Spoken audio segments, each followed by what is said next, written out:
How to connect a Godaddy domain on Base44.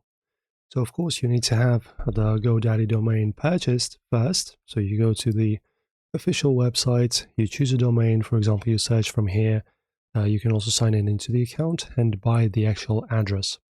After that, you go to Base44 and choose your app. If you have an app created already, just choose it from here from the list. As you can see, you can also view all. As you can see, I have 3.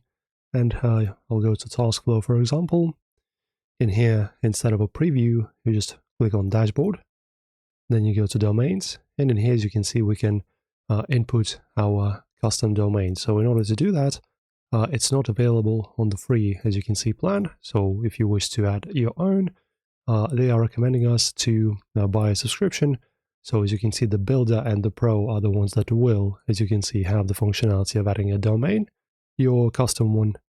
And once you have the plan purchased, you go back once again into the domains, and in here you will have a ability to add your own.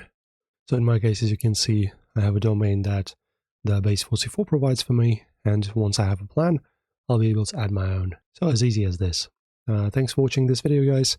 If it helped, don't forget to help us out with a subscription, and also press like on the video. We greatly appreciate it, and thank you for watching.